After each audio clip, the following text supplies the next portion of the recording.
Preserving the legends and prophecies of our ancestors, such as those from our Hopi and Native American ancestors, guardians and teachers of prophecies connecting us with the cycles of life, is a wonderful way for us to honor their stories and wisdoms, and it can also help to guide us greatly on our journey, help us to gain clarity and understanding on current experiences, help us to deliver creative solutions to the challenges we may face, and can help us to reach our full potential as individuals and together as a community.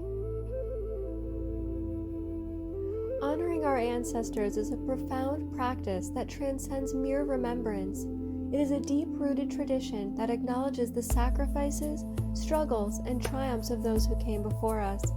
This act of reverence is not only a way to pay tribute to our forebears, but also serves as a vital link connecting us to our heritage, culture, and identity. The significance of honoring our ancestors can be observed in various cultures around the world, each with its unique customs and rituals. For instance, in many indigenous cultures, ancestral spirits are believed to play an active role in the lives of their descendants. Ceremonies and rituals are conducted to seek guidance, express gratitude, and ensure that the wisdom of the past continues to influence the present and future generations. These practices often involve storytelling, where elders share tales of their ancestors' lives, imparting valuable lessons and cultural values that have been passed down through the ages. In addition to ceremonial observances, honoring our ancestors can also take the form of creating physical spaces dedicated to their memory. This may include altars adorned with photographs, personal belongings, and offerings such as food, flowers, or incense. These sacred spaces serve as a focal point for reflection, meditation, and connection with our ancestors. They remind us of our roots and the legacy that shapes our identity. Moreover, the act of honoring our ancestors extends beyond individual practices. It can also unify communities. Events such as Dia de los Muertos in Mexico, embraced from November 1st to 2nd, celebrate the lives of our ancestors, our loved ones who have passed, through vibrant festivities including parades, music, and communal feasting. Such gatherings foster a sense of belonging and collective memory, allowing participants to share their experiences and honor those who have passed in a communal setting. In contemporary society, where technology and globalization often dilute cultural practices, the importance of honoring our ancestors remains ever present. It serves as a reminder of the values and traditions that define us, encouraging a deeper understanding of our place within the continuum of history. By engaging in these practices, we not only honor those who came before us, but also instill a sense of pride and responsibility in future generations to remember and uphold their heritage. Life moves through cycles. The cycles of healing and purification represent not just physical recovery, but also emotional and spiritual renewal. They remind us of the importance of addressing our wounds, both individual and collective, emphasizing that healing is a process that often requires patience, introspection, and communal support. Through the wisdom of our ancestors, we learn that healing is cyclical. It involves moments of progress followed by setbacks, ultimately leading to a deeper understanding of ourselves and our interconnectedness with others. In contrast, the cycles of conflict serve as a powerful reminder of the challenges we face in our lives. Conflict can arise from various sources, including differing beliefs, cultural misunderstandings, and personal grievances. However, the prophecies teach us that conflict is not merely a destructive force. Rather, it can be a catalyst for growth and transformation. By navigating through conflict, we can emerge stronger and more united, often fostering a deeper sense of empathy and understanding among diverse communities. The cycles of union highlight the moments when individuals and communities come together, transcending their differences to create harmony and solidarity. These cycles are essential for fostering relationships, building alliances, and nurturing a sense of belonging. Our ancestors understood that union is not simply the absence of conflict, but rather an active process that requires effort, communication, and a shared vision for the future. The teachings surrounding this cycle encourage us to celebrate our connections and to work collaboratively towards common goals, recognizing that unity is a source of strength. Furthermore, the cycles of spiritual expansion and ascension are integral to our understanding of personal and collective growth. Spiritual expansion invites us to explore the depths of our consciousness, encouraging us to seek knowledge, wisdom, and enlightenment. These cycles often involve periods of introspection, self-discovery, and the pursuit of higher truths. Ascension, on the other hand, signifies a transformative journey where individuals and communities elevate their consciousness, aligning more closely with their spiritual essence and purpose. The prophecies remind us that these cycles are not linear, but rather interconnected, influencing one another as we navigate the complexities of life. Preserving the prophecies of our ancestors is of paramount importance, such as the cycles that are intrinsic to our existence. These prophecies encompass a wide array of cycles that reflect the natural rhythms of life, including the cycles of healing, conflict, union, and spiritual expansion. Each of these cycles plays a crucial role in the overarching narrative of human experience, guiding us through times of turmoil and tranquility, growth and stagnation, separation and togetherness.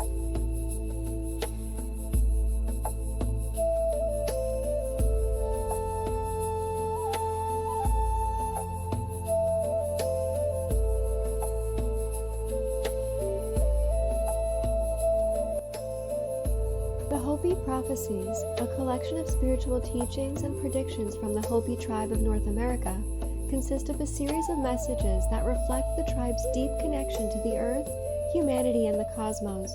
They also align with prophecies shared in various cultures and societies. The Hopi Prophecy Rock, also known as Prophecy Rock or the Blue Star Kachina Rock, is a drawing etched into a rock in the Hopi Mesas of Arizona. It depicts two paths, one of technological advancement disconnected from natural law, leading to chaos, and the other of harmony with nature, leading to a more sustainable future. The prophecy foretells a time of trial and possible catastrophic events, including the appearance of the Blue Star Kachina, and emphasizes the importance of aligning with natural laws and with the Great Spirit. Some years ago, I had the privilege of standing before a sandstone petroglyph in Arizona that depicts what is interpreted by many to signify the spiritual journey, the journey of the soul unified with the cycles of the cosmos and with the source or center, often referred to as the Law of One or the True Way, as it has been described by the Hopi. Below is a photo that I took in 2014 of Fuchs Rock in Camp Verde, Arizona.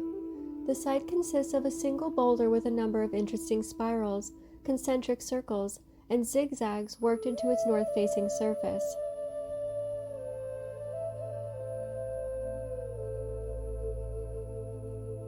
The Hopi consider themselves protectors of the true way.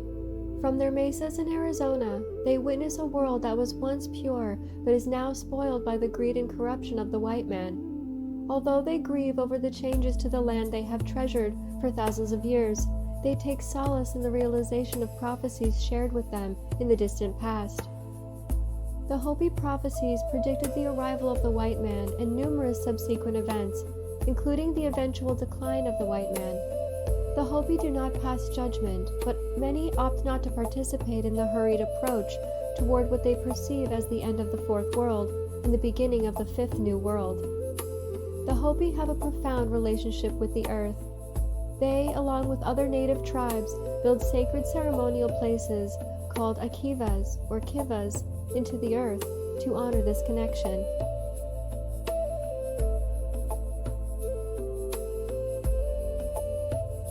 According to Hopi legend, each time humanity has fallen at the end of a great age, such as Noah's flood, the pure-hearted have sought refuge within the earth. Stories continue of how they were cared for by beings known as the Ant People. They remained there with them within the womb of Mother Earth until star visitors guided them back to the surface.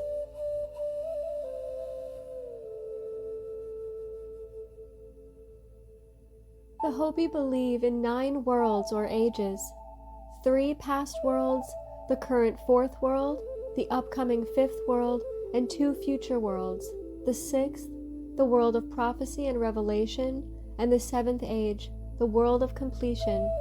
Beyond these is the world of Taioa, the creator, and his nephew, Satugnang. The end of each world is marked by the appearance of the blue star.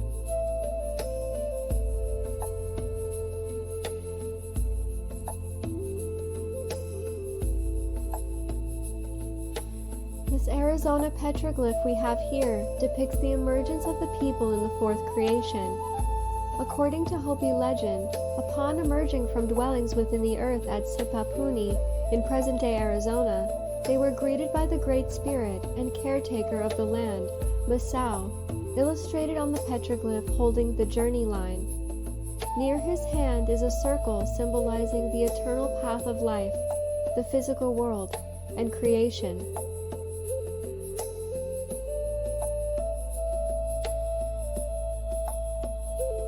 Masao directed the people, saying, "I will send you to the 4 directions, and in time I will transform you into 4 colors: black, yellow, red, and white, the colors of Hopi corn." He crafted sacred stone tablets called tiponi, which held his teachings, prophecies, and warnings. Each group was given 2 tablets, referred to as the original teachings, which are similar to Moses' 10 Commandments, although the Hopi narrative is much older. The people divided into 4 clans. Although not visible in the photograph, the sketch of the petroglyph we have shared shows their migration in 4 directions, represented by the sun sign on the left. Each group eventually turned left, forming a reverse swastika, a symbol that existed long before the Nazis appropriated it. A symbol which has been found to connect us to our cosmic origins near Orion or Pleiades star clusters. Masao entrusted the Hopi and other red people with the responsibility of safeguarding the earth. He instructed them to gain knowledge about the earth, plants, foods, and healing herbs, so they could share this wisdom when all people come together again. He sent the yellow race south under the protection of the wind to gain knowledge about the sky and breathing for spiritual development, to be shared when they reconnect. The black race was entrusted with the west and the stewardship of water, to understand its lessons as the primary element, both modest and strong, akin to Lao Tzu's teachings in the Tao Te Ching. Masao directed the white race to the north, entrusting them with the stewardship of fire. The white people have demonstrated remarkable creativity, inventing numerous things. Their innovations frequently involve fire, including cars, trucks, jet engines, rockets, power plants, factories, electronic devices, steel foundries, and guns. After encountering Masao, the white brother went his separate way, and the Hopi followed theirs as directed. Once they completed their travels in the 4 directions, they were to come back, signaling the conclusion of the 4th world and the transition into the 5th world. They were informed that a white brother would come back to purify everything, bringing everyone together as one people again. Point E on the petroglyph signifies a period when the great chieftain of the Hopi Bao clan strayed from the righteous path. His sons reprimanded him, and after his passing, they took on leadership roles. Each brother was given a set of tiponi and instructed to take them to a location designated by the Great Spirit.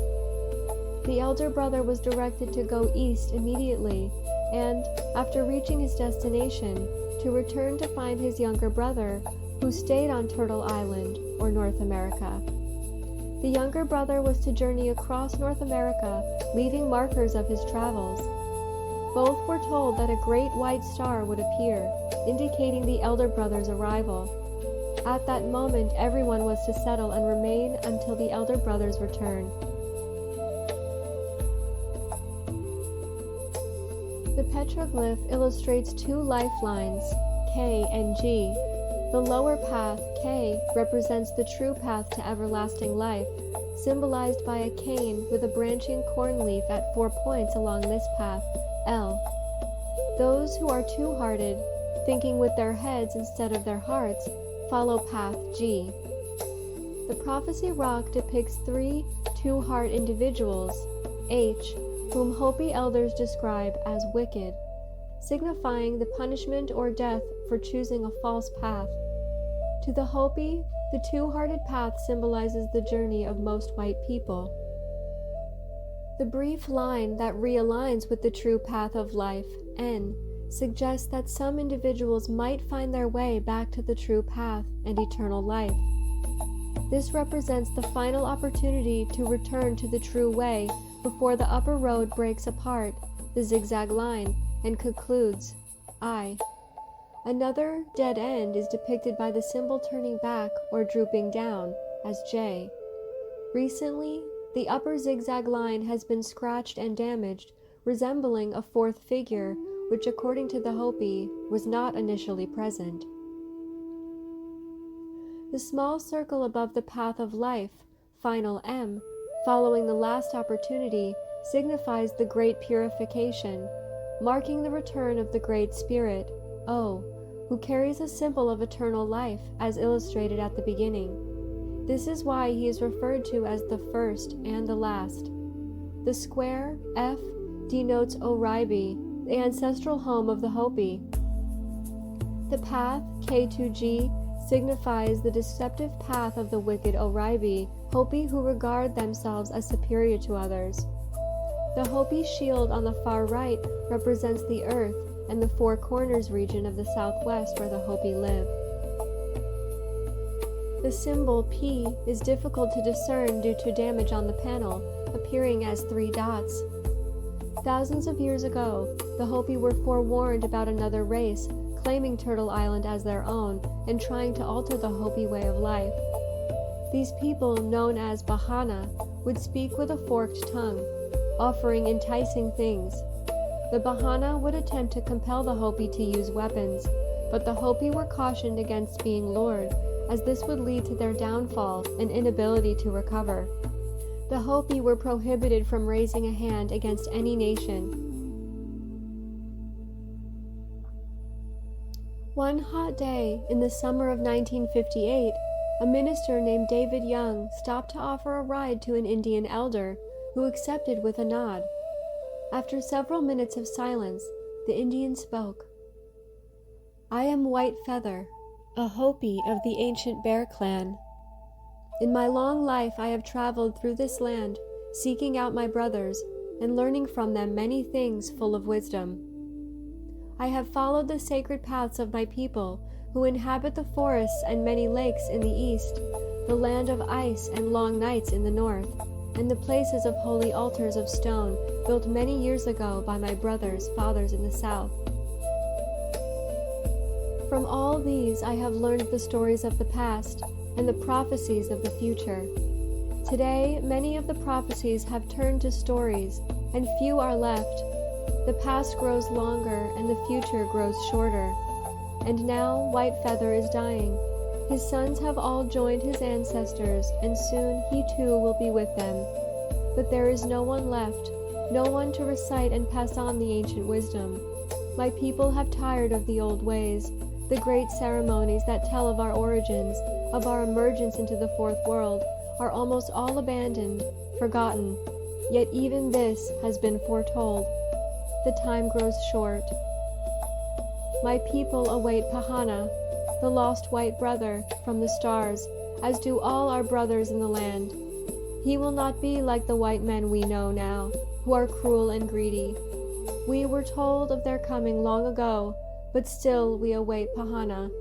He will bring with him the symbols and the missing piece of that sacred tablet now kept by the elders, given to him when he left, that shall identify him as our true white brother.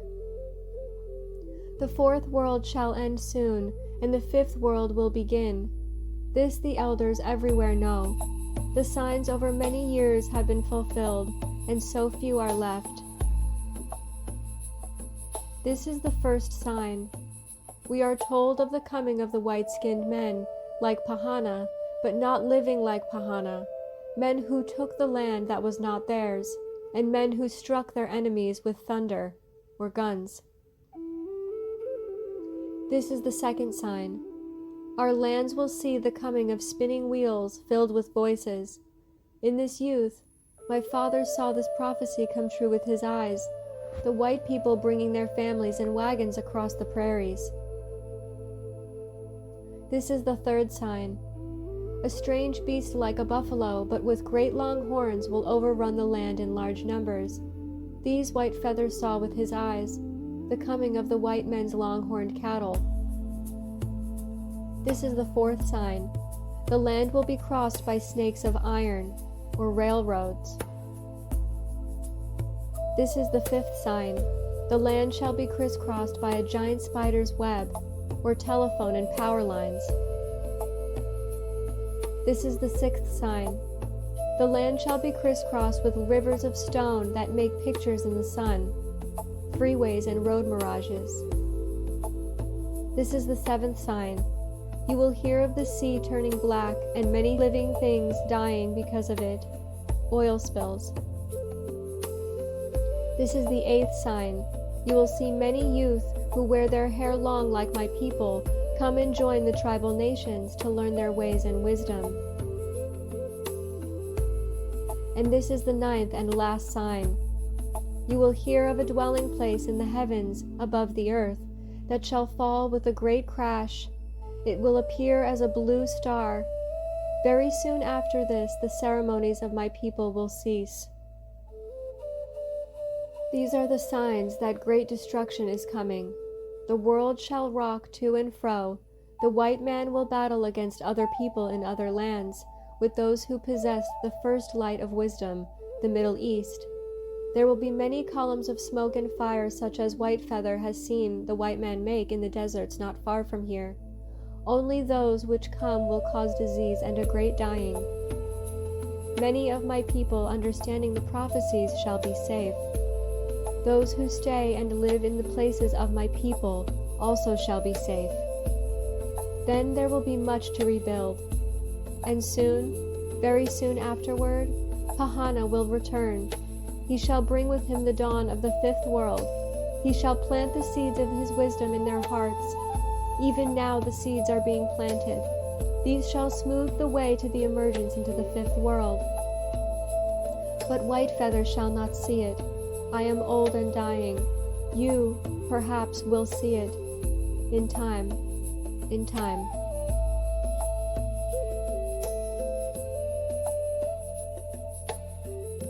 The elder fell silent. He had arrived at his destination, and Reverend Young stopped to let him out of the car. They never met again. Masao informed the Hopi that during the lifespan of the current world, the earth would be shaken 3 times. 3 nations would emerge and cause this upheaval. Masao mentioned that people would start constructing a black ribbon, referring to highways. On this black ribbon, a bug would move. He explained that when they saw this bug traveling on the land, the automobile, it would signal the first shaking of the earth, or World War I.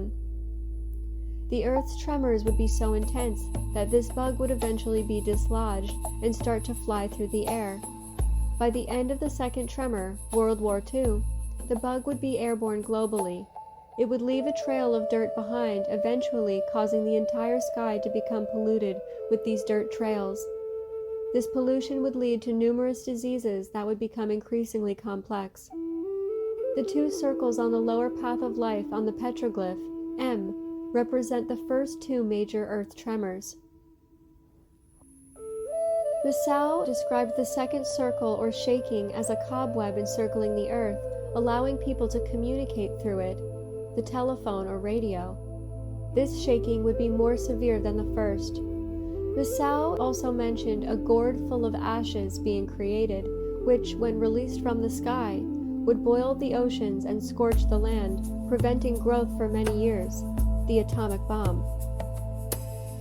Masao spoke of villages in a land so vast that standing within them, one would not be able to see beyond. In the prophecies, these are referred to as villages of stone or prairies of stone. He mentioned that the stone would rise from the ground.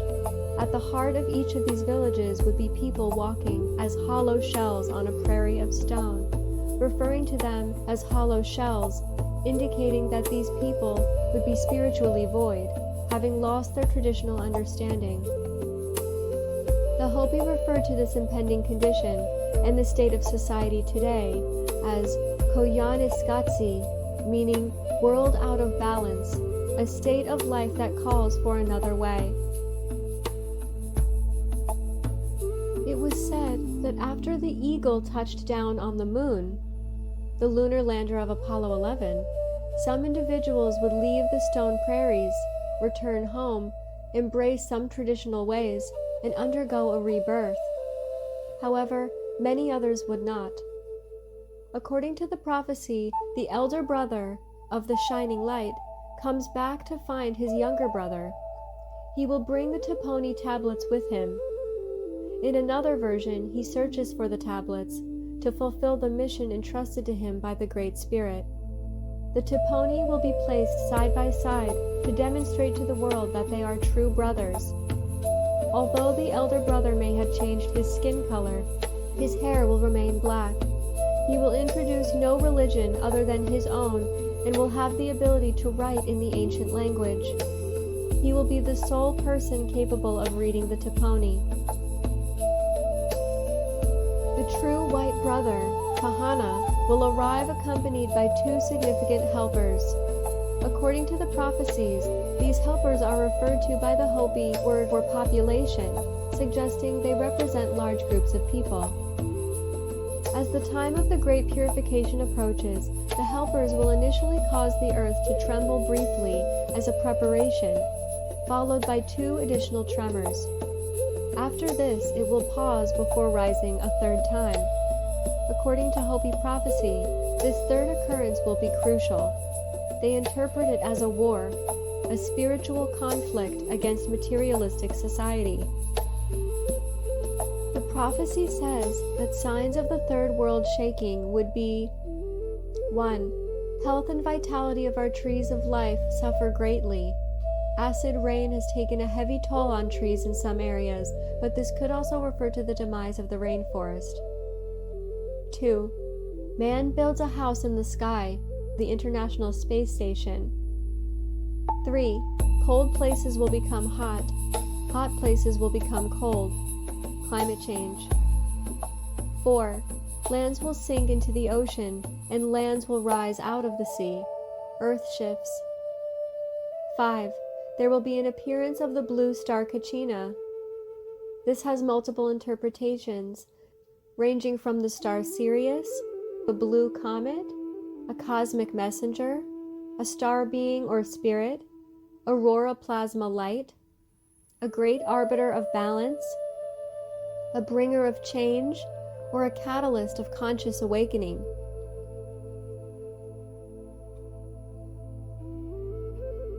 The transformed elder brother, the true white brother, will wear a red cloak or a red cap, similar to the pattern on the back of a horned toad. He will be all-powerful. None will be able to stand against him. He will come swiftly and in one day gain control of the entire continent. The helpers will then be joined by the true white brother, who will become one with them, and along with his younger brother, bring the great day of purification. The prophecy's final predictions are a combination of Mother Nature's warnings and an answer to the red man's prayers for justice and retribution. The last circle on Prophecy Rock, the third M in the petroglyph, represents the third shaking of the earth, the final war of purification in which all evil will be destroyed. The great day of purification is described as a mystery egg, which will culminate either in rebirth or elimination of the Hopi. The Hopi do not know which will occur exactly. It is said, if he comes from the east, the destruction will not be so bad, but if he comes from the west, the liberators will drop from the sky like rain with great force. The Hopi people have been told not to be overly concerned because those who are at peace in their hearts already are in the great shelter of life. But they have also been warned, do not get up on your housetops to see, because he will have no mercy. They will shake us by our ears like children who have been bad. Our hair and clothing will be scattered upon the earth.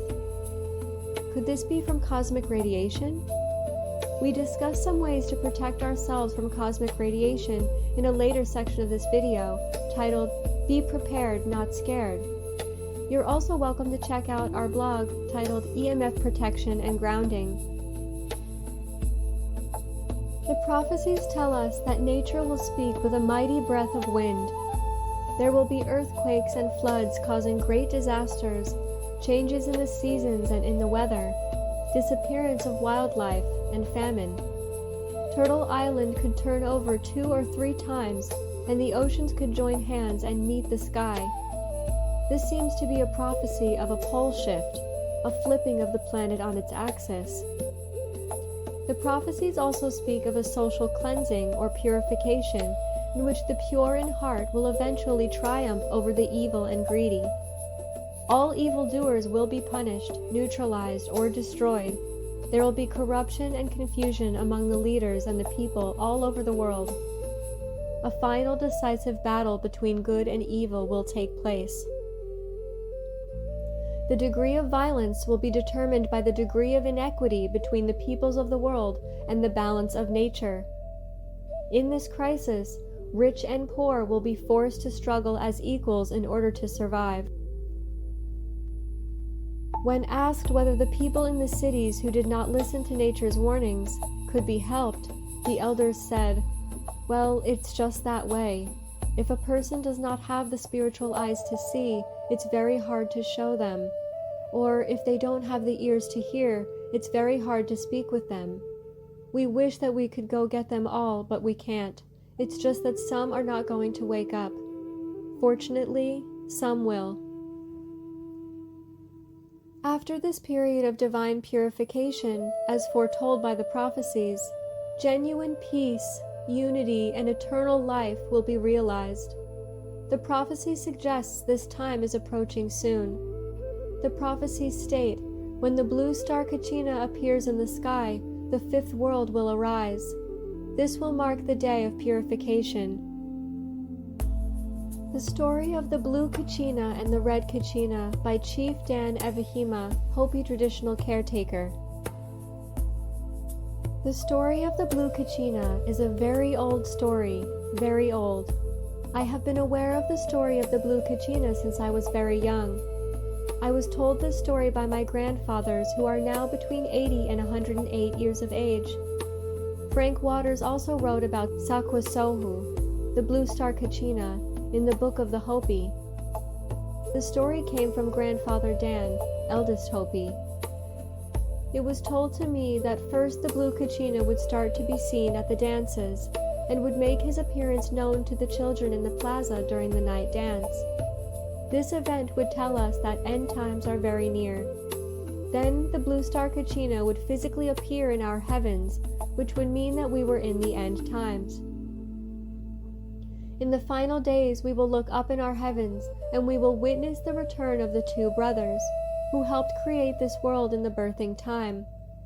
Pogangoya is the guardian of our North Pole, and his brother, Polongawoya, is the guardian of the South Pole. In the final days, the blue star Kachina will come to be with his nephews, and they will return the earth to its natural rotation. This fact is evidenced in many petroglyphs that speak of the zodiac, and within the Mayan and Egyptian pyramids. The rotation of the earth has been manipulated by not-so-benevolent star beings. The twins will be seen in our northwestern skies. They will come and visit to see who still remembered the original teachings, flying in their patuvotas, or flying shields. They will bring many of their star family with them in the final days. The return of the blue star Kachina, who is also known as Nangasohu, will be the alarm clock that tells of the new day and the new way of life, a new world that is coming. This is where the changes will begin. They will start as fires that burn within us, and we will burn up with desire and conflict if we do not remember the original teachings and return to the peaceful way of life. Not far behind the twins will come the purifier, the red star Kachina, who will bring the day of purification. On this day, the earth, her creatures, and all life as we know it will change forever. There will be messengers that will precede this coming of the purifier. They will leave messages to those on earth who remember the old ways. The messages will be found written in living stone, through the sacred grains, and even the waters. Crop circles have been found in ice, and from the purifier will issue forth a great red light. All things will change in their manner of being. Every living thing will be offered the opportunity to change from the largest to the smallest thing. Those who return to the ways given to us in the original teachings and live a natural way of life will not be touched by the coming of the purifier. They will survive and build the new world. Only in the ancient teachings will the ability to understand the messages be found. It is important to understand that these messages will be found upon every living thing, even within our bodies, even within a drop of our blood. All life forms will receive the messages from the twins, those that fly, the plants, even the rabbit. The appearance of the twins begins a period of 7 years, which will be our final opportunity to change our ways. Everything we experience is all a matter of choice. Many will appear to have lost their souls in these days. So intense will the nature of the changes be that those who are weak in spiritual awareness will go insane, for we are nothing without spirit. Life will be so bad in the cities that many will choose to leave this plane, some in whole groups. Only those who return to the values of the old ways will be able to find peace of mind, for in the earth we shall find relief from the madness that will be all around us. It will be a very hard time for women with children, for they will be shunned, and many of the children in these times will be unnatural. There will be much confusion between sexes and children and their elders. Still, others will appear as if untouched by what is occurring. The ones who remember the original teachings and have reconnected their hearts and spirit, those who remember who their mother and father is, the Pahana who have left to live in the mountains and forest. When the purifier comes, we will see him first as a small red star, which will come very close and sit in our heavens watching us to see how well we have remembered the sacred teachings. This purifier will show us many miraculous signs in our heavens. In this way, we will know Creator is not a dream. Even those who do not feel their connection to Spirit will see the face of the Creator across the sky. Things unseen will be felt very strongly. Many things will begin to occur that will not make sense, for reality will be shifting back in and out of the dream state. There will be many doorways to the lower world that will open at this time. Things long forgotten will come back to remind us of our past creations. All living things will want to be present for this day when time ends, and when we enter the forever cycle of the fifth world. The nature of mankind will appear strange in these times when we walk between worlds, and we will house many spirits, even within our bodies. After a time we will again walk with our brothers from the stars and rebuild this earth, but not until the purifier has left his mark upon the universe.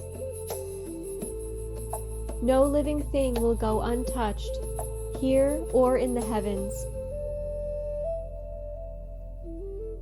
The way through this time, it is said, is to be found in our heart and reuniting with our spiritual self, getting simple and returning to living with and upon the earth and in harmony with her creatures, remembering that we are the caretakers, the fire keepers of the spirit. Our relatives from the stars are coming home to see how well we have fared on our journey. Words by Chief Dan Evahima, Hopi traditional caretaker.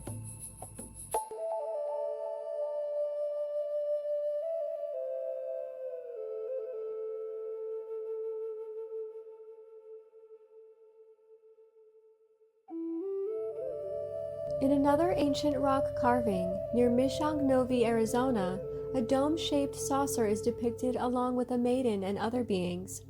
This petroglyph has become an essential part of Hopi religious belief. Elders in the Hopi community perceive UFOs, or flying shields, as having a direct connection with the old petroglyph and the foretelling of visitors from space who will arrive for the day of purification. Chief Dan Kachongva said that the petroglyph shows a definite connection between the Indians and visitors from space. We believe other planets are inhabited and that our prayers are heard there, he said. The arrow on which the dome-shaped object rests stands for travel through space. The Hopi maiden in the drawing represents purity. He said that, "We believe those Hopi who survive Purification Day will travel to other planets." In 1993, in a canyon close to Santa Fe, 7 leading experts discovered ancient petroglyphs near the western boundary of the Santa Fe National Forest. These petroglyphs clearly depicted images of flying discs, aliens, and other extraterrestrial scenes. Moreover, at different ruins, in west-central Idaho along the Snake River, Indian legend tells of beings arriving from the stars and a galactic war recorded over 30,000 years ago. You may recall that the Hopi legends speak of ant people who care for the people when they live underneath the earth. Drawings of the ant people look very much like modern-day renditions of what UFO observers call gray aliens, with large heads, small stocky bodies, and long spindly fingers with 4, 5, or 6 digits. The drawings indicate telepathic thought waves coming from these beings. The Anasazi were the ancestors of the modern Hopi. On the left, in the drawing here, are the major Anasazi cities located in the Four Corners area of the American Southwest. On the right of the drawing is a star chart of the constellation Orion. The ancient Anasazi cities were sited to almost perfectly match the star positions in Orion. Their traditional Hopi 3 mesas are aligned almost perfectly to Alnitak, Alnilam, and Mintaka, the major stars in Orion's belt. Like much of its parent constellation, Orion's belt is a highly nebulous region of the sky. When asked what people needed to do in order to become one-hearted, the Hopi urge people to encourage rather than threaten life. They encourage people to ensure that their actions benefit everyone rather than giving advantage to a few. They say, concern for all living things will far surpass personal concerns, bringing greater happiness than could formerly be realized. Then all things shall enjoy lasting harmony. With love and thanks to Chief Dan Kachongva, Elder Thomas Banyansia,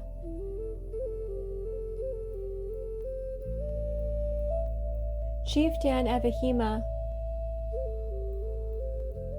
Elder Martin Gashwa Sioma,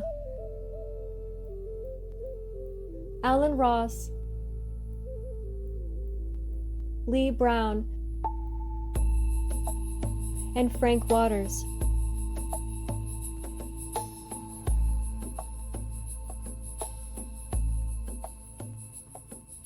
In a talk recorded on January 29, 1970, Chief Dan Kachongva told the story of the people of peace, from the dawn of time to the attacks which led to the founding of Hota Villa in 1906, the school, money, and police systems which threatened to end the Hopi way within this generation, and the consequences for America and the world.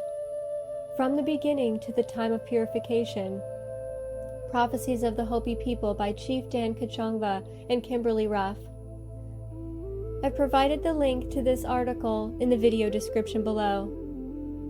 We also welcome you to watch this wonderful video about Hopi Prophecy Rock, with Grandfather Martin Gashwisioma. In the words of Wayne Herschel, author of The Hidden Records, putting oral tradition differences aside, focusing on its main components, I will now add the missing detail and reason how it all fits together. The main part of the petroglyph begins at the top right of the images, here with a zigzag line, where the star ancestors arrived from the cosmos. This is repeated identically in the Inca Golden Tablet prophecy, with the same zigzag journey line and same orientation from upper right, traveling down at the same angle and direction. The zigzag then splits into two lines. One I have highlighted as a thick straight line where it shows the arrival of a group of people, with two hearts, through a cosmic door as ancestors, and one line I have shown very thin that goes through the deep cut mark labeled Soul 3. Starting with the line with group of people and two hearts, the elders say they were first good and later became evil. Evil just as in all society, humanity has become greedy and warlike.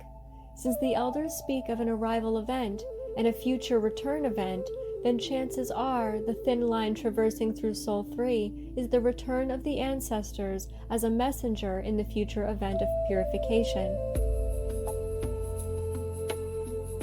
The amazing thing for me here is the thin line teaches us that it is a return journey down to the earth, but it is from Soul 3, the most important sun-star system in all the Native American star maps. It has the next important cup mark as Soul 1, position 2. This is all the same in North America, including the Mayan civilization. While speaking about the triangle formation of three suns, as per Christian tradition hidden history, and small dots suggests a cluster of stars of the Pleiades, one asks, where is Orion's belt? Orion's belt is, in my opinion, depicted along a third line that the one elder claimed were stars to follow direction to the place of beginnings, as in the Christ story. It is the only way to find the Pleiades in the sky. Follow the 3 in a row belt stars heavenward as they rise in the east. Along this line, I am convinced matching the Tikal story is the corn-bringing ancestor, who is the messenger, the one from above. This just leaves the wisdom teacher depicted with the earth beneath the cosmic door stargate in typical beam of light down from the heaven seen in the Masonic star map and the Senmut tomb. He has an arrow pointing down, perhaps showing his traveled path down to earth. The earth has a cross above it positioned precisely. The monarchy used this iconology as the globus cruciger, which is the secret teaching of the cross of the churches as Orion, as I have decoded it, and it is seen above the earth in this orientation. Finally, the prophecy content carried forward by the Hopi that is told with this story is without doubt a return of one from the heavens, a messenger, one holding the star map in his right hand identifying who he is debated with a special prophecy study article here. You're welcome to reference Wayne Herschel's book, The Hidden Records, also his website, thehiddenrecords.com, for more information. The Hopi predicted everything. They know and are connected to the law of one. When you are connected into the oneness out of the ego identity, you can tap into the infinite field of universal consciousness. The Hopi indigenous connected with everything, with all life, and that's why the Hopi brought this message forward. It was a warning, saying there is a time of purification coming for all not aligned to the laws of nature, the law of Mother, which brings us to the final sign. This is one perspective and interpretation of the final sign. Please feel free to receive what resonates with you and leave the rest. The final sign says, "You will hear of a dwelling place in the heavens above the earth, and it will come with a great crash. It will appear as a blue star." What do you think they saw with reference to this dwelling place in the heavens above the earth? What would that be? One interpretation is, the dwelling place is the solar logos, the galactic central sun, the eternal plasma intelligence field. That to me is the heavenly realm. So when we hear, from a dwelling place in the heavens above the earth, it would come with a great crash. I see that crash as solar light, solar flare energy, and it's appearing as a blue Kachina. What is a Kachina? A Kachina is a spirit being, according to the Hopi. The auroras they saw as spirits, which could morph into different spirits and different beings, and they were so connected to it. Plasma is ether. Plasma is the Akash. The Hopi are very connected to the plasma intelligence fields. This is why they have such wonderful and mysterious gifts, such as healing, prophecy, and even possibly traveling to different worlds. The Hopi knew that this stellar body was coming in. The Hopi said the blue Kachina would be seen in the plaza of the earth, and you would see it all throughout the sky, just like we see the auroras dancing. The blue Kachina with the blue frequency could also be seen as 5D New Earth. As our chakra system connects into the bigger chakra system of the earth, we begin to both see and feel 5D merging in. We discuss more about the blue ray as a bridge of earth and heaven and its potential to unify our mind, body, and spirit in the next section of this video.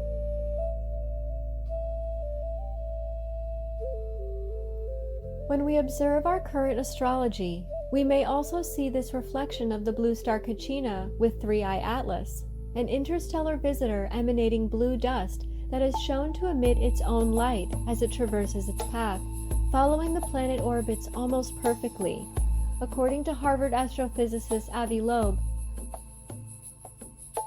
Here we share a photo of Three-Eye Atlas that was taken by Gemini telescope, shown to emit its own light, displaying a cosmic rainbow as it traverses its path, following the planet's orbits almost perfectly. This massive 20-kilometer object, bigger than Manhattan, is racing through our solar system and will pass closest to the Sun on October 29, 2025. According to author, researcher, and translator of the sacred stories and wisdoms of our ancient ancestors, Wayne Herschel, the Maya have chosen this date as the end of Baktun 13, a cycle of time of an era ending and a new era beginning. But it's important is to present a valuable prophecy message of a time of earth changes and the sighting of something in the sky and the arrival of a messenger. Astronomers are asking urgent questions, and Harvard scientist Dr. Avi Loeb is one of the leading voices exploring what it might mean. Some say Three-Eye Atlas is just a comet, but there's a problem. No comet-like tail has been detected. It glows in front instead of behind, and its path is so perfectly aligned with planetary orbits that the odds of this being a coincidence are just 1 in 20,000. Many intuitive individuals are receiving the message that this comet is helping to align and recharge Earth's electromagnetic crystalline grid, tuning the Earth to dance and spin in harmony with the cosmos. According to representatives of the Galactic Federation, Three-Eye Atlas is on a mission of cosmic awakening and calibration for the spheres, harmonizing the music of the spheres, and helping to expand, uplift, and awaken our consciousness on Earth, and prepare us to be galactic stewards. As shared by George Kavassilis, founder of OurJourneyHome.Earth, in a recent interview with Dr. Michael Sala of exopolitics.org, titled Three-Eye Atlas, U.S. Navy Jedi Admiral's Lead Starship Coming Home. Could Three-Eye Atlas be the blue star Kachina? Alien technology? A mothership guided by star family? Or simply a cosmic anomaly? Are our global superpowers ready to accept a cosmic messenger event if the story unfolding is true? How will such a spectacular event be accepted by world leaders? The elite cartel of mortals who are probably planning whatever they can to intercept any UFO visitation. Why? This is because any cosmic messenger of truth will expose elite greed and profiteering that is destroying all society. One hopes one day a leader of sorts will expose these criminals by name, and the world encouraged to hold them for trial on crimes against humanity. How would our evil world elite manipulate a real UFO sighting event poised for all to see in our skies? Simple. They can enter the area and drop off ordnance beneath it, and to trigger once they clear the area and make it look like the visitors are attacking us. Remember this clue if it unfolds. Remember the prophecies of our ancestors, prophecies such as the blue star Kachina coming in not as a destroyer but as a cosmic messenger, a teacher, world bridger, divine awakener. Remember that our ancestors believed they were from the stars, therefore so are we. Anything that comes from the stars is an aspect of us, intricately connected to us through the cosmic tree of life. We are sadly very close to a time of global war if the manipulators of our society are not forced to stand down. We are also very close to what will probably be known in history as the Great Human Uprising, making a peaceful stand against the elite billionaires manipulating society. If the Maya prophecy is correct, the masses will be inspired by a messenger to make a peaceful stand sometime soon. Wayne Herschel. Could the Hopi Prophecies be referencing Three-Eye Atlas, divine messenger of cosmic consciousness, either the blue star Kachina itself, or perhaps a guardian or companion to a profound collective experience soon to come? There is a stunning connection between 5 different prophecy sources, and all 5 seem not only to be saying the same thing, they add more finite detail. It is just a matter of adding other historical new findings to them that makes it clear. A sighting and appearance of a cosmic authority. What else can that mean? It is correct in context with how the Maya depict this defined, titled star god from another sun, near 7 stars.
Wayne Herschel, author of The Hidden Records. Imagine, it is 2027 and you are watching TV and the signal starts going fuzzy. Then your screen has an unusual looking person standing there, claiming this is an urgent message during a hidden world crisis that most don't even know about. He says this message is being broadcast from a position in space near Earth. He claims he is not of our world, and the whole world is receiving this message live on every channel. The person introduces himself and explains where he comes from, and possibly that he is of the same human lineage as our ancestors. Then, using a hologram visual, shows where he and our ancestors come from. How would the world react?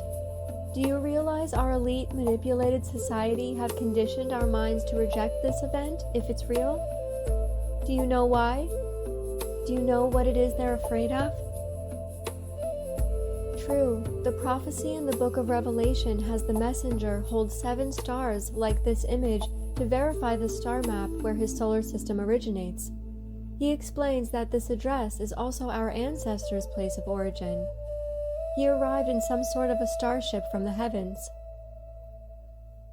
True, we have been spammed in every movie and documentary, magazine, newspaper, and millions of websites to fear bad aliens and an alien invasion, no matter how good the aliens appear.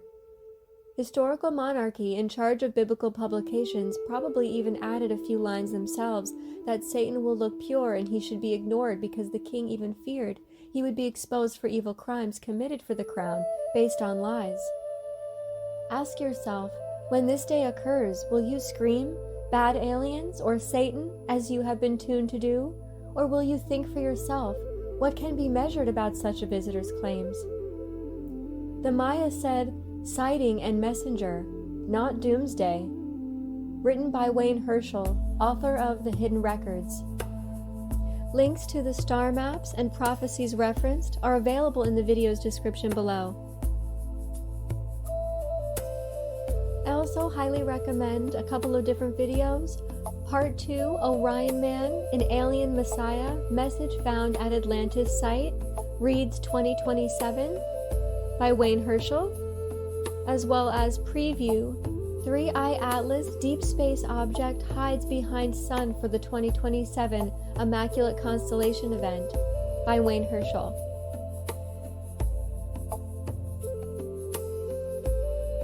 In addition to witnessing the physical presence of a star being or body or cosmic messenger, we also see the blue Kachina coming in as auroral light. This light field is helping to merge the fifth dimensional stream, which is blue in color and frequency. As we discussed earlier, 5D could be perceived as the fifth chakra, also known as the throat chakra or Vishuddha, representing the blue ray, the merging of earth and heaven, unifying mind, body, and spirit. The blue ray of 5D and the fifth chakra guide one to align with their divine essence so that they can express their truth with confidence and authenticity. The blue ray is weaving into the earth right now, and this can be seen with our eyes as the blue Kachina dancing in the sky. The Hopi said the blue Kachina would be seen in the plaza of the earth, and you would see it all throughout the sky. We can see something so similar to this with the auroras dancing in our skies right now, as well as with 3-Eye Atlas approaching. Are we living in the times of the final sign of the Hopi Prophecies? The Hopi said this time would come with a great purification. Maybe that's why it feels so chaotic and crazy right now, almost everywhere on the planet, because the blue star is here. The blue Kachina removes its mask. This is what the Hopi say. And as the mask is removed, the illusion crumbles, and it's purifying everything as it's crashing down. The Hopi elders say that before Columbus came, we could drink the water. If we had remembered and honored the indigenous way, we would still be able to drink the water. The water still would have been pure. But we collectively chose to learn a lesson when we polluted the waters of Mother Earth, polluting the living waters within us as well. A profound lesson, ultimately, to learn the value of connection and harmony with nature. You're welcome to read our blogs, Natural Energy Tech Solutions for Balancing Our Bodies, the Elements, and the Environment, as well as Healing the Crystalline Grid of Earth, and Tree of Life, Planting Seeds of Love and Light on Earth, to learn more about how we can work with the elements to help purify ourselves as well as the Earth. A few things we can do include bless the living waters within and without with our love, light, and gratitude. You're welcome to use the Pillar of Light meditation that I've shared on my YouTube channel, or any mantra or meditation that resonates most with you. We can purify the living waters with crystals, carbon, and copper. We can filter the water with quality multi-stage filters, such as those from Aqua Bliss, as well as phi-shaped filters such as the Imploder designed by Dan Winter, physicist and founder of Fractal University. We can work with the elements to create bioactive sacred spaces with natural healing artwork and decor, such as living plants, crystals, and orgone or organite. You're welcome to read a previous blog for some helpful information about natural energy tech solutions and some ways we can connect with nature to help create more balance within and without. Also, stay tuned for a future video on this topic. In addition to purifying our bodies with pure water, positive energy, and sacred space, purifying our bodies with natural living foods can also cleanse our bodies from toxins and help us align our energy with the incoming plasma. Enjoy an abundance of living foods grown with the pure energy of the earth and sun for maximum potential of health during this time of heightened electromagnetism. Below we share a delicious detox smoothie recipe for cleansing toxins and heavy metals while boosting our immune system. This recipe is inspired by Anthony William, Medical Medium's Heavy Metal Detox Smoothie, and includes pineapple, orange, banana, mango, chlorea powder, Ocean's Balance blend, which includes dulce, wild blueberry powder, barley grass, and spirulina. We added pineapple and mango for extra enzymes and immune-boosting micronutrients. Another form of nature's potent medicines and superfoods for our health and well-being is coconut milk or coconut water. Coconut milk is living plasma. It is closer chemically and elementally to plasma than any other food in the world. Filled with neuroprotective immune-boosting compounds such as MCT and electrolytes, coconut water contains medicinal compounds such as electrolytes, potassium, sodium, magnesium, calcium, and phosphorus, as well as antioxidants such as phenolic compounds like catechins and flavonoids, amino acids for building blocks of proteins, cytokines, plant hormones. These compounds contribute to its potential health benefits, including rehydration, electrolyte balance, and reducing cell damage from free radicals, potentially reducing the risk of disease. Mushrooms are another superfood that can help us cleanse toxins and boost our immune systems. Mushrooms hold the mycelial network, a network of living plasma. Mushrooms are the fruits of the forest, packed with amino acids, the building blocks of protein, and micronutrients for a wide array of health benefits, from cleansing toxins to regrowing neurons. I'm not saying you have to take psychedelics. All mushrooms are wonderful and can help to generate and nourish living plasma in our bodies, along with all living foods, including fresh fruits and vegetables grown in harmony with nature's ways. The warriors of the rainbow prophecy. When the earth is ravaged and the animals are dying, a new tribe of people shall come unto the earth from many colors, classes, and creeds, and who by their actions and deeds shall make the earth green again. They shall be known as the warriors of the rainbow. There will come a day when people of all races, colors, and creeds will put aside their differences. They will come together in love, joining hands in unification to heal the earth and all her children.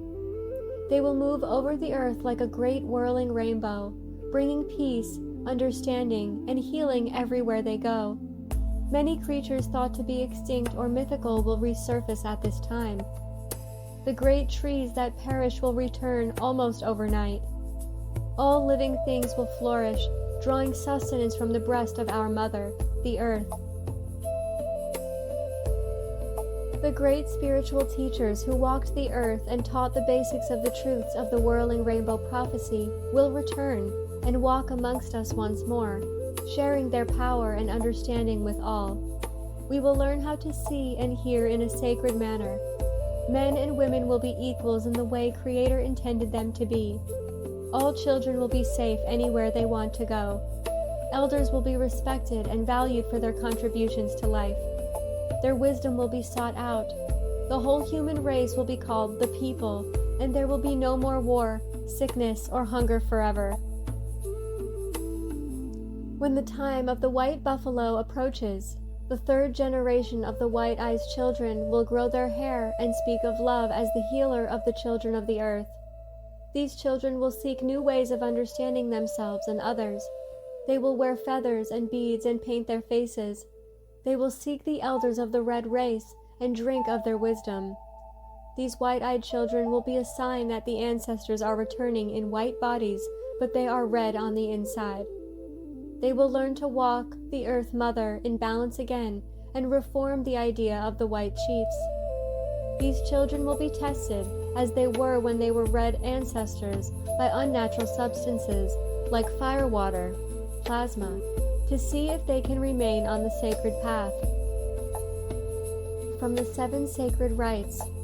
According to Lakota mythology, the spirit of the white buffalo calf woman came to the Lakota and gave them the sacred ceremonial peace pipe. White buffalo calf woman taught the Lakota the 7 sacred rites, 6 of which are still practiced to this day. The 7 sacred rites are the basis of Lakota spirituality and are the main religious practices the tribe has practiced for many years. From 7 sacred rites. Words from Insight into Your Spiritual Awakening, Prophecy of the Rainbow Warriors, by Chloe Rain.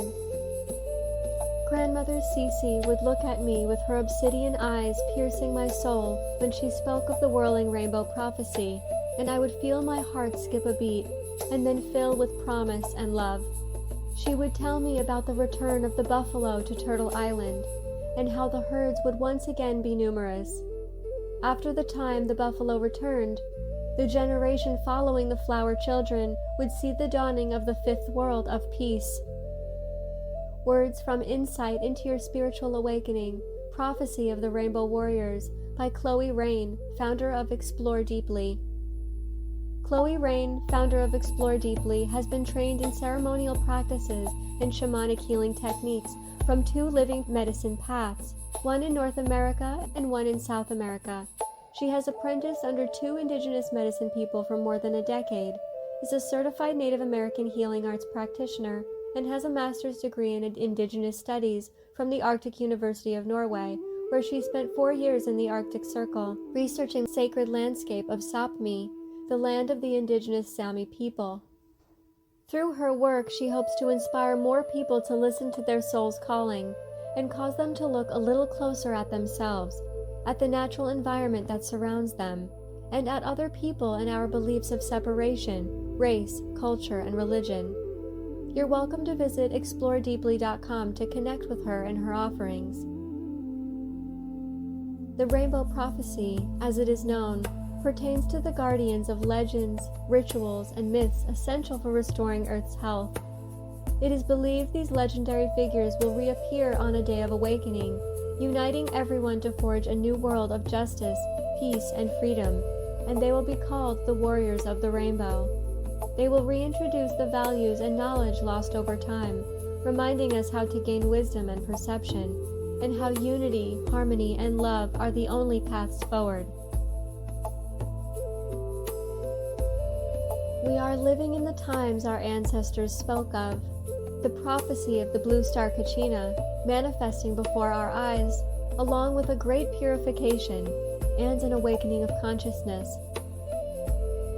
The blue Kachina is here to enlighten our skies with the frequency of spirit and truth, and to awaken this same infinite spirit within us. It is time. We all have a remembrance coming back, ancient memories being restored, DNA being activated. Rainbow Warriors Awakening. The merging is happening. The weaving of this cosmic light from our galactic central sun is happening right now, and it's merging into the earth as higher dimensional consciousness. There is nothing to fear when we unify with the earth and with one another. So many of us are unifying and receiving downloads of love, light, and wisdom, connecting deeper to the earth and the cosmos, connecting back to Divine Mother Earth and Father Sky. So you might feel that connection and calling to live and co-create in alignment with nature, guided by the essence of Divine Mother and Father. How can we embody this energy and help bring balance? The union of masculine and feminine, the harmony of earth and spirit, the healing of our inner world and outer world, the balance of peace and chaos. We can honor divine balance in its many forms: emotional mastery, spiritual connection, sustainability, growing our own food, nourishing our body while also nourishing nature, honoring our health as well as the health of others, respecting our boundaries, but also having the discernment to push them when necessary. We can infuse our actions and intentions with the infinite love of Divine Mother and Father.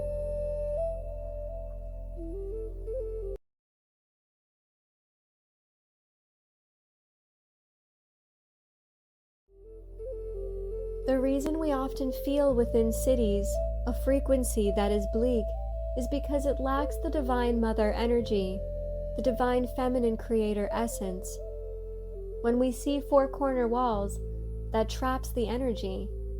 It's important to allow energy to move, spiral, and flow. In Atlantis, and also in our motherland of Lemuria, or Mu, we kept things more circular, in spirals, to help keep the energy moving. So you may want to try not to be indoors all day. Allow for some time to reconnect back to the earth. Connecting with the animals and the trees, as trees are the givers of life.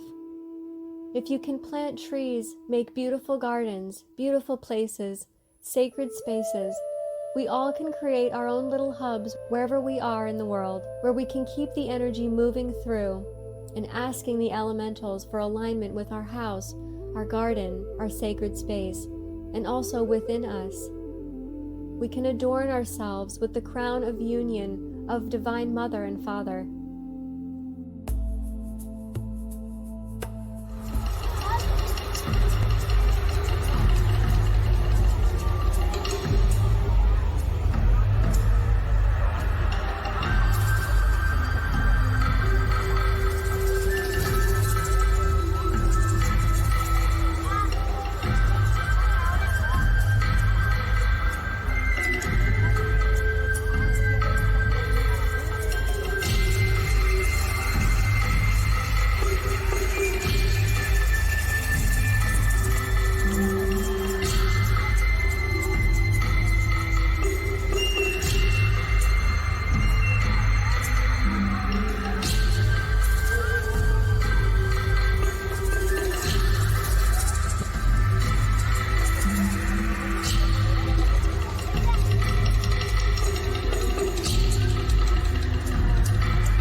As we are having this merging with the blue star Kachina, we are starting to feel that pressure. If we are not in alignment with Mother's laws, in alignment with nature, we feel the pressure, the urge to expand in consciousness, frequency, in love, and in light. We feel a call to unity, a bridging of our polarities.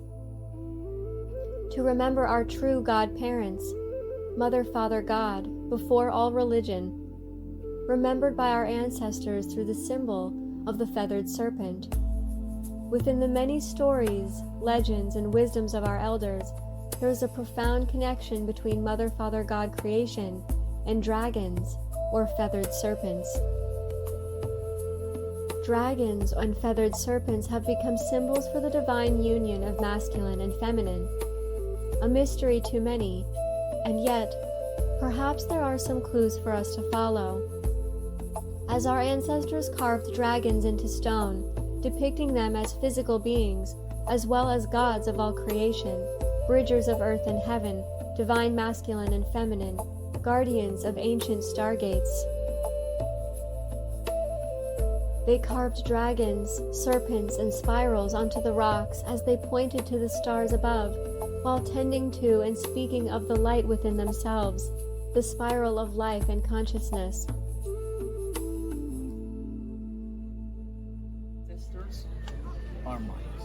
I am a farmer actually, so I'm part of the Maya people. So reason why, please get closer.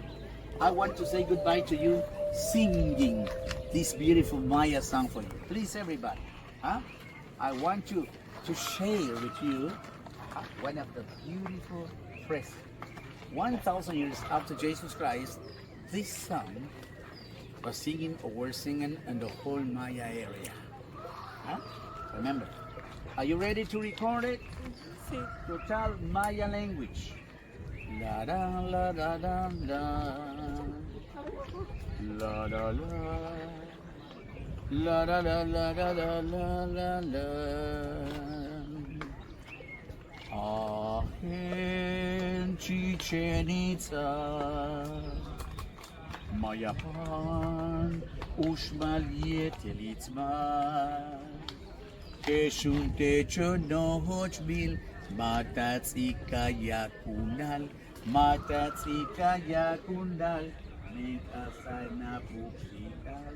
Keshun techo no hochbil, matatzika yakunal, matatzika yakunal, mikasana pupsikal. Lik entalaklesh, wet tribilesh. Kotenesh kai, menzokuchu kupulkan. Konesh palalesh, shiktubin yer kolkin. Konesh palalesh, shiktubin yer kolkin. Hat utsugila lutubulkin, yokoluka shilinka hala. Hat utsugila lutubulkin, yokoluka shilinka hala. Ahen Chichen Itza.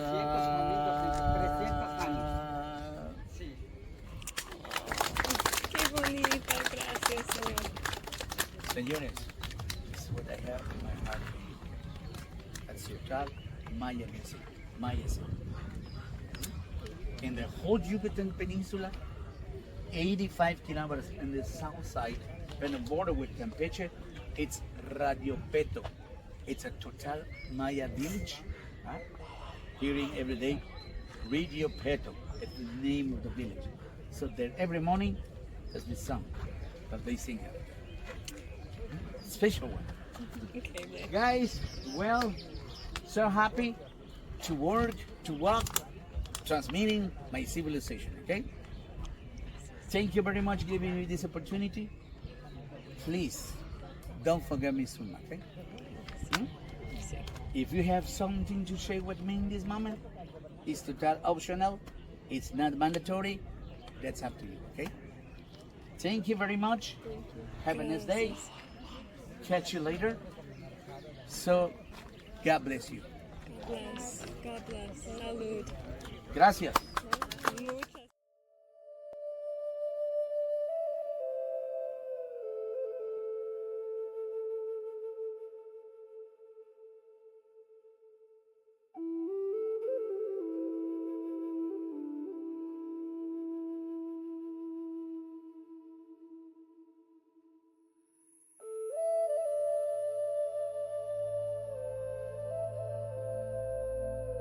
Could it be that these dragons, serpents, and spirals represent living plasma?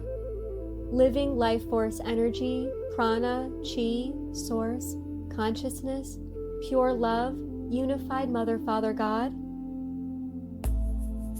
Perhaps plasma beings are created when plasma becomes conscious through various frequencies, taking the form of God consciousness, interdimensional beings, angels, and etheric elemental dragons.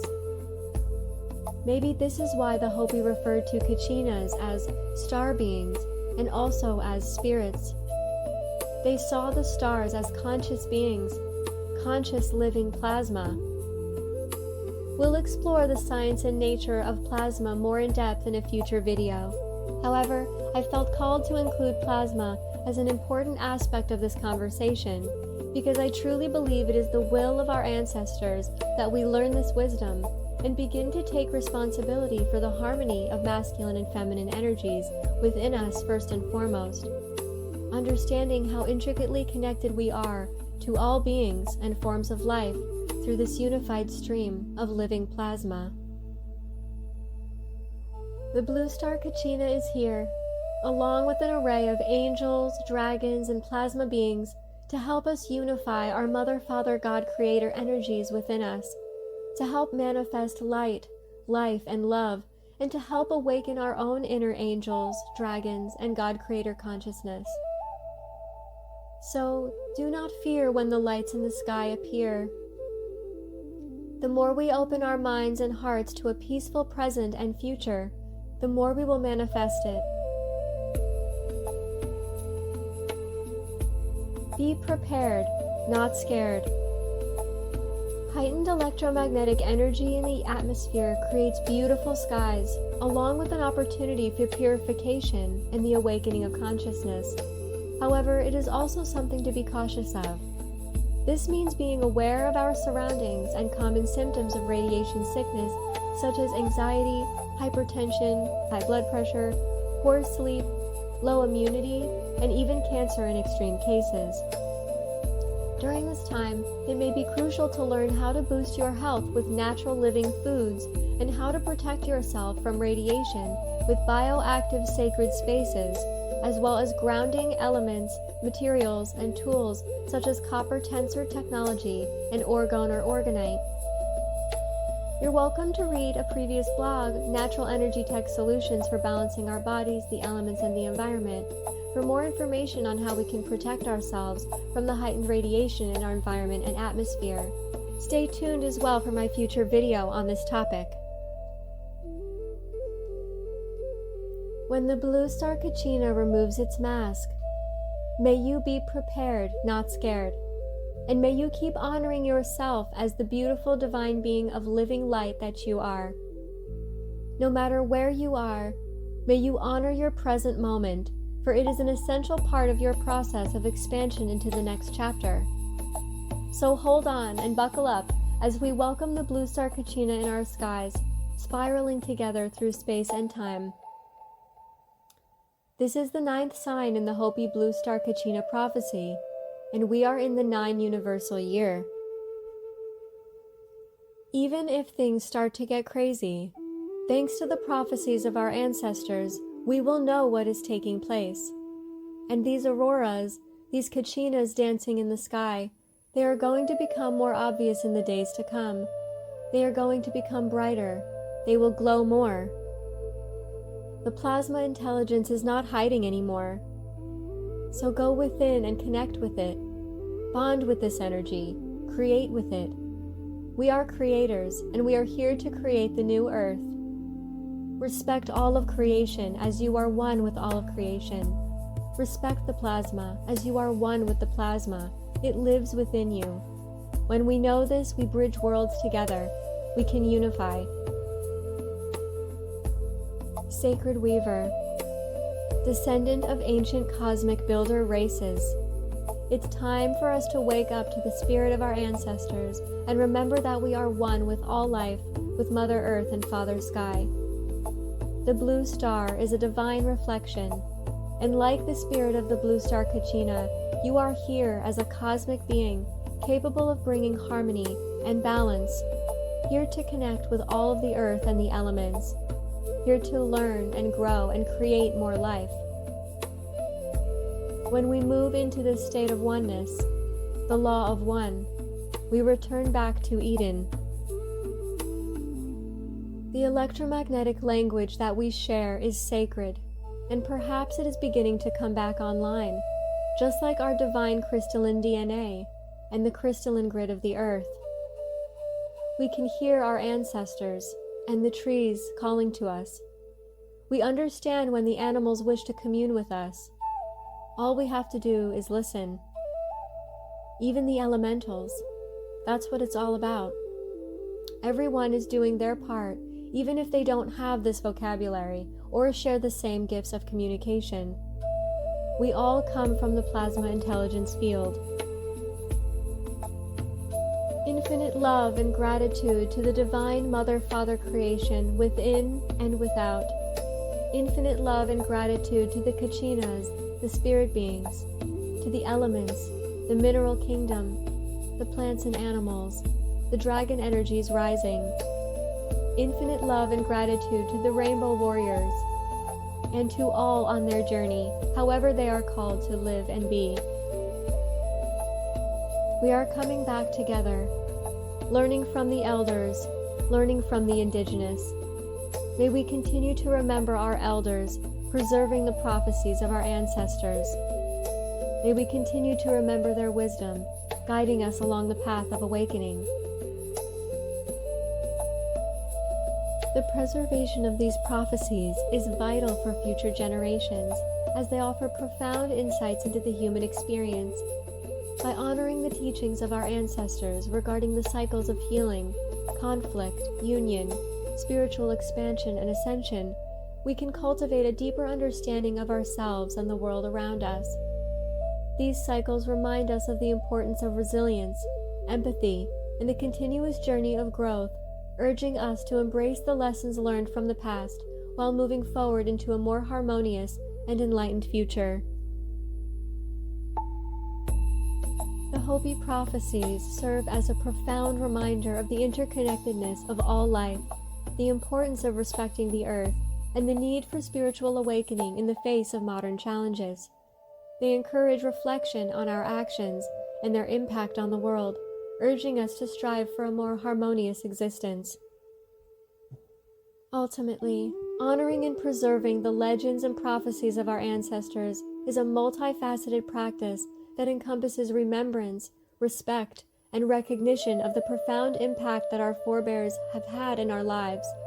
It is an invitation to reflect on our history, embrace our cultural identity, and ensure that the lessons learned from the past continue to resonate in our present and future endeavors. Through this ongoing dialogue with our ancestors, we cultivate a richer understanding of who we are and how we can contribute to the legacy we will leave for those who follow. Thank you so much for listening and watching, and for helping to preserve the prophecies of our ancestors. With respect for the individual journey, I invite you to please take what resonates with you and leave the rest. One love in Lak'ech.